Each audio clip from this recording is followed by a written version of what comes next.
ஜெய் ஸ்ரீ மாத்ரே நமக. ஜெய் குருதர், ஜெய் குரு பரசுராம். நமஸ்காரம்.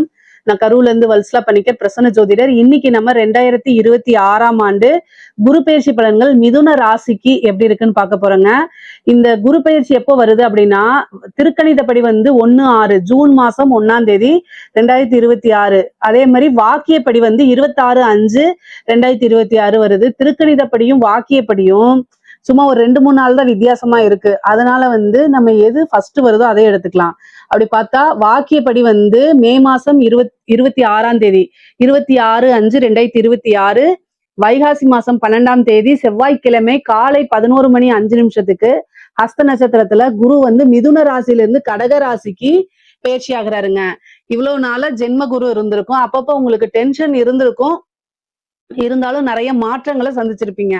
இப்ப குரு 2ஆம் இடத்துக்கு வராரு. 2ஆம் இடத்துக்கு என்ன செய்யறாரு? உச்சமாகிறாரு. சோ 7-10 கூடையவர் குரு. அவரு 2ஆம் இடத்துக்கு உச்சம் பெற்று உங்களுக்கு எதை பாக்குறாரு? 6ஆம் இடத்தை பாக்குறாரு, 8ஆம் இடத்தை பாக்குறாரு, 10ஆம் இடத்தை பாக்குறாரு. உங்களுடைய ராசிக்கு நன்மைகள் நிறைய இருக்கு. காசு, பணம், பொருளாதாரம் அப்படிங்கிறது உயர்வான நிலையத்தான் குறிக்க போகுது. நீங்க எந்த அளவுக்கு ஹார்ட் ஒர்க் போடுறீங்களோ அந்த அளவுக்கு குரு உச்சம் பெற்று பார்வையினால உங்களுக்கு நல்ல காசு, பணம், பொருளாதார வளர்ச்சிய குரு சேர்க்க போறாருங்க. குரு 2ஆம் இடத்துல உச்சம் பெறுது. இந்த 12 வருஷத்துக்கு ஒரு தடவை தான் குரு உச்சம் பெறுவாருங்க. இது மிதுன ராசியை பொறுத்த வரைக்கும் 2ஆம் இடம்ங்கிறது பெரிய விஷயம். ஏன்னா 2ஆம் இடம்ங்கிறது குடும்பஸ்தானம், வருமான ஸ்தானம்ங்க. அப்போ குடும்பத்துல இவ்வளவு நாள எவ்வளவு விஷயங்கள், கெட்ட விஷயங்கள் நடந்தா அத்தனையுமே மாறி நன்மைகள் நடக்க போகுது. குடும்ப ரீதியாக நல்ல ஒரு இணக்கமான ஒரு சூழ்நிலை, குடும்பத்தாருடைய ஆதரவுகள் கிடைக்கும், வருமானம், நல்ல வருமானம் வரப்போகுதுங்க. குரு உங்களுக்கு 7-10 கூடையவருங்க. தொழில் ஸ்தானத்தையும் பாக்குறாரு குரு. அதுதான் இங்க சிறப்பு. முக்கியமா என்னன்னா தொழில அதிகமா கவனம் செலுத்துங்க. கொஞ்சம் சோம்பேறித்தனத்தை ஒதுக்கி வச்சுட்டு, மிதுன ராசிக்காரங்களுக்கு சோம்பேறினா கோபம் வந்துருது. பொதுவாவே கன்னி ராசி, மிதுன ராசி இதுல யாரு ரொம்ப தொழிலா இருந்தாலும் சரி, உத்தியோகமா இருந்தாலும் சரி ஆக்டிவேட்டா இருப்பாங்க. ரொம்ப எப்ப எனி டைம் அதுலயே இருக்கிறவங்க கன்னி ராசி தான். மிதுன ராசிக்கு கொஞ்சம் இந்த ரசிப்புத்தன்மை, கலை ரீதியா இதா இருக்கனால அவங்க கொஞ்சம் லைட்டா சோம்பேறித்தனமா இருப்பாங்க.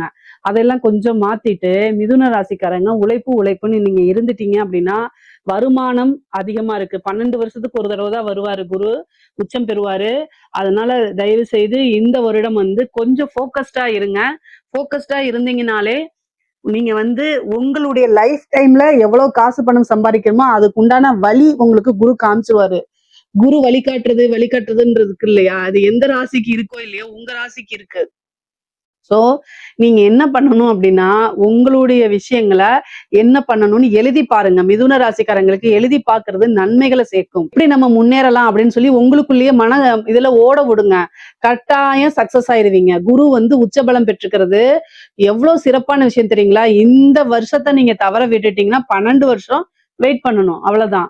ஏன்னா குரு உச்சம் பெறது 12 வருஷத்துக்கு ஒரு தடவை தான் நடக்க போகுது. அதனால வருமானம்ங்கிறது பல வகை. இந்த வழியில இருந்துதான் உங்களுக்கு வருமானம் அப்படின்னு சொல்லவே முடியாது. பல வகைகள்ல இருந்து வருங்க. தொழில அபிவிருத்தி பண்ணலாம். தொழில் ஸ்தானத்தை குரு பாக்குறாரு. அப்ப புதுசா தொழில் தொடங்கலாமான்னா தாராளமா தொடங்கலாம். உத்தியோக ரீதியா நல்ல அமைப்புகள் இருக்கு. இல்லைங்க எனக்கு சொந்த தொழில் செய்யக்கூடாது அப்படின்னு இருக்கு அப்படின்னா பார்ட்னர்ஷிப் போட்டு நீங்க தொடங்கலாம். உங்ககிட்ட காசு பணம் இருக்கு, இன்வெஸ்ட்மெண்ட் பண்றதுக்கு பணம் இருக்கு அப்படின்னாலும் குரு உங்களுக்கு 7 கூடையவரா இருக்கனால பார்ட்னர்ஷிப் போட்டு தொடங்கலாம். ஆனா உங்களுடைய ஜாதகத்துல தொழில்ஸ்தானம் எப்படி இருக்கு, பார்ட்னர்ஷிப் ஸ்தானம் எப்படி இருக்குங்கிறதெல்லாம் பார்த்துட்டு தொடங்குங்க. ஏன்னா நீங்க லக்னம் வேற இதுல நீங்க பிறந்திருக்கலாம். அதனால அதையெல்லாம் யோசிச்சு பார்த்துட்டு அதுக்கப்புறம் ஸ்டார்ட் பண்ணிக்கோங்க. ஆனா கோச்சார ரீதியா தொழில் ஸ்டார்ட் பண்றதுக்கு இந்த டைம் நல்ல டைம் தான். சிறப்பான காலங்களும் நேரங்களும் ஒத்து வருது. அதனால நீங்க ஸ்டார்ட் பண்ணிக்கலாம். வருமானம் நல்லா வரும். ஏற்கனவே ஒரு தொழில் நஷ்டத்துல போயிட்டு இருக்குன்னு வச்சுக்கோங்களேன். இந்த டைம் கொஞ்சம் கூடுதலான உழைப்பை நீங்க போடும்போது நல்ல காசு பணத்தை நீங்க எடுத்துடலாங்க. நிறைய அமைப்புகள் இருக்கு, நன்மைகள் இருக்கு. காசு பணத்தை எடுத்துடலாம். அதே மாதிரி கடன் ரீதியா இருக்கக்கூடிய பிரச்சனைகள் நிவர்த்தி ஆகுங்க. ஏதாவது ஒரு பிரச்சனையில போய் நீங்க மாட்டிட்டு இருந்திருப்பீங்க. அந்த இதுக்கு இந்த காலகட்டத்துல நல்ல விடிவு காலம் பிறக்கும். ஏன் அப்படின்னா குரு உங்களுக்கு 2ஆம் இடத்துல உச்சபலம் பெறாரு. பொதுவா குருநாதர் வழிபாடு பண்ணுங்க, தெய்வ வழிபாடு பண்ணுங்க. பண்ணுங்க, உங்க இஷ்ட தெய்வ வழிபாடு பண்ணுங்க, குலதெய்வ வழிபாடு பண்ணுங்க.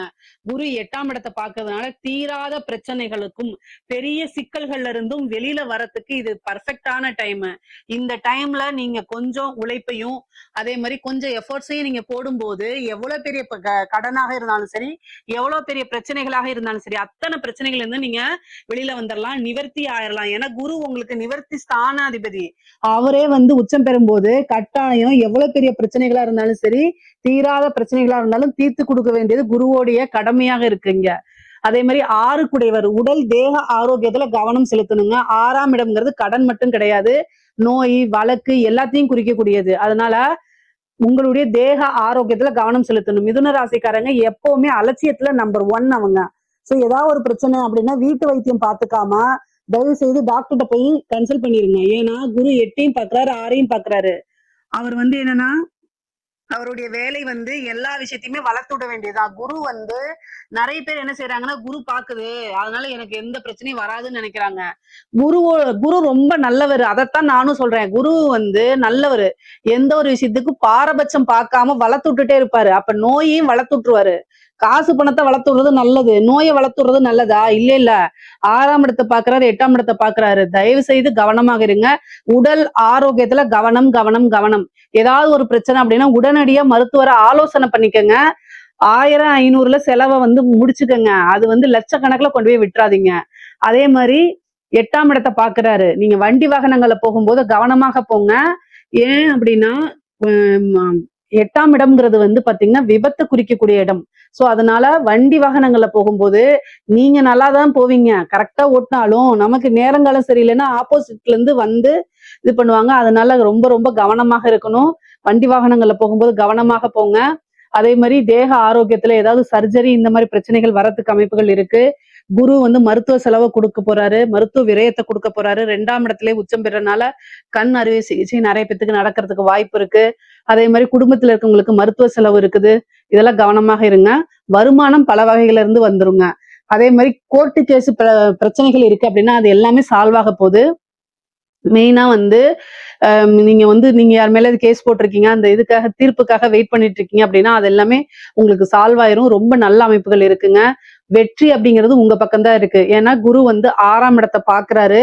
6ஆம் இடம்ங்கிறது வெற்றி ஸ்தானம். அது இல்லாம உச்சபலம் பெற்று பாக்குறதுனால எவ்வளவு பெரிய பிரச்சனையா இருந்தாலும் சரி, எவ்வளவு பெரிய கேஸா இருந்தாலும் சரி, ஈஸியா உங்களுக்கு ஃபேவரா மாறுறதுக்கு உண்டான அமைப்புகள் இருக்கு. கடனை இந்த வருஷம் நீங்க தீர்த்தரலாங்க. இந்த 2026 வந்து முடியும் போது கடன் பிரச்சனை அப்படிங்கிறது உங்களுக்கு இருக்காது. எவ்வளவு பெரிய கடனா இருந்தாலும் அதுக்குன்னு ஒரு சோர்ஸ் கட்டாயம் வந்து உங்களுக்கு வந்துரும்.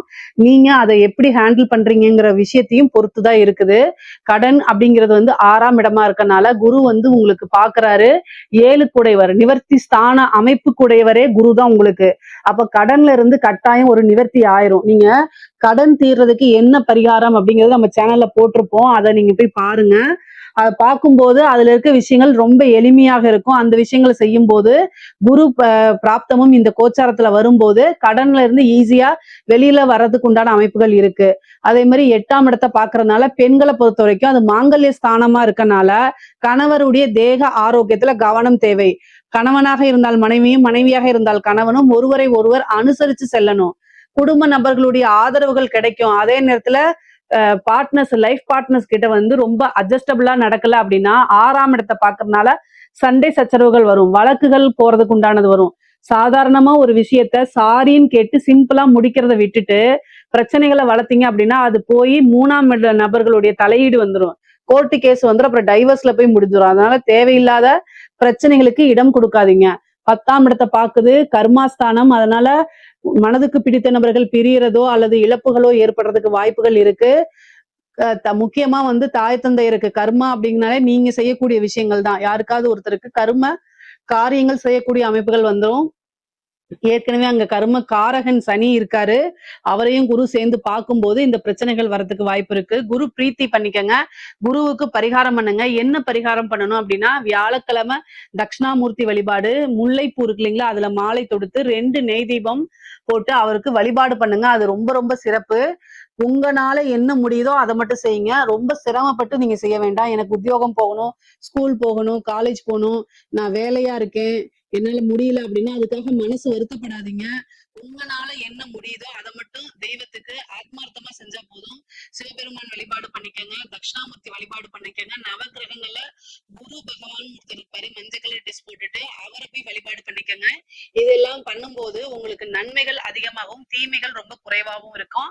பெண்களை பொறுத்த வரைக்கும் உங்களுக்கு காசு பணம் பல வகைகள்ல இருந்து வரும். ஏன்னா வருமான ஸ்தானத்துலதான் குரு இருக்காரு. குடும்பத்தோருடைய ஆதரவுகள் உங்களுக்கு அதிகமாக கிடைக்கும். அதே மாதிரி ஆடை ஆபரண சேர்க்கை இருக்குது. 10ஆம் இடத்தை பார்க்கறதுனால நீங்க வேலைக்கு போகக்கூடிய அமைப்புகள் இருக்கு. ஒரு புதுசா தொழில் ஸ்டார்ட் பண்ணக்கூடிய அமைப்புகள்லாம் இருக்கு. நிறைய காசு பணம் சேர்க்கக்கூடிய அமைப்புகள் இருக்கு. குடும்பத்தாருடைய இது வந்து பிரச்சனைகள்லாம் இருக்கும் பாத்தீங்களா, அதெல்லாம் நீங்கிறது.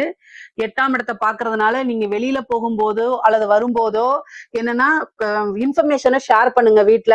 வீட்லயோ அல்லது அப்பா அம்மா கிட்டயோ அல்லது கணவர்கிட்டயோ சொல்ல முடியாத ஒரு விஷயம் மிக தவறான விஷயம்.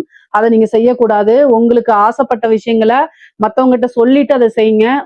நீங்க ஒரு இன்ஃபுளுசரா இருந்தீங்கன்னா எல்லா விஷயங்களையும் நீங்க ரொம்ப கவனமாக இருக்கணும். சோசியல் மீடியால வந்து பாத்தீங்கன்னா பர்சனல் சாட்ஸ் எல்லாம் போய் பண்ணாதீங்க. அதெல்லாம் வந்து 8ஆம் இடம்ங்கிறனால ஏதாவது ஒரு பிரச்சனைகளோ அவமானங்களோ தேடி தந்துடும். அதனால ரொம்ப கவனமாக இருங்க. தெய்வத்துடைய துணையை தேடிக்கிறது ரொம்ப ரொம்ப நல்லது. படிக்கக்கூடிய குழந்தைங்களுக்கு எல்லாம் படிப்பு நல்லா வருங்க. ஏன் அப்படின்னா 2ஆம் இடம்ங்கிறதே வாக்கு ஸ்தானம் தான், கல்வி ஸ்தானம் தான். அதனால படிக்கக்கூடிய குழந்தைங்களுக்கு படிப்புல நல்ல ஆர்வம், நல்ல ஞாபக திறனு, நல்ல மதிப்பெண்கள் எடுத்து தேர்ச்சி பெறக்கூடிய அமைப்புகள்லாம் இந்த வருடம் உங்களுக்கு இருக்கு. அதே மாதிரி பொலிட்டீஷியன்ஸ்க்குலாம் நல்ல அரசியல்வாதிகளுக்கெல்லாம் நல்ல காசு பணம் சம்பாதிக்கக்கூடிய அமைப்புகள் இருக்கு. பொதுவாவே வந்து இந்த வருடம் குருபலம் இருக்கா திருமணத்துக்கு அப்படின்னா 8ஆம் இடத்தை தான் பாக்குது.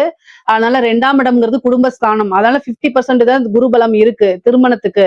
ஆனா உங்களோட ஜாதக ரீதியா குரு 7ஆம் அதிபதியோடைய திசாவோ புத்தியோ நடக்கும் பட்சத்தில் குருவும் 2ஆம் இடத்துல இருக்கிறனாலையும் நீங்க என்ன செய்யலாம் அப்படின்னா திருமணத்துக்கு தாராளமா போய்க்கலாம். ஆனா 7ஆம் இடத்தை பார்த்தாதான் குருபலம் 100க்கு 100% பரிபூரணமாக இருக்குன்னு அர்த்தம்.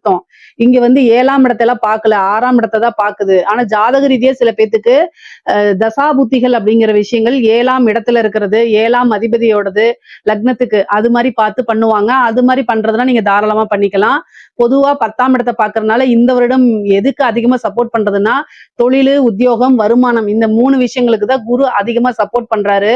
அதனால பொருளாதார வாழ்க்கைய இந்த வருடம் வந்து நல்ல உயர்வான நிலைக்கு எடுத்துட்டு போறது உங்களோட கையில தான் இருக்குது. அது குரு பகவான் வந்து கொடுத்துருவாரு. ஏன்னா உச்சபலம் பெற்றிருக்கனால அதை கொடுக்கறதுக்கு அவர் தயாரா இருக்காரு. வாங்குறதுக்கு நீங்க தயாரா இருந்துக்கங்க.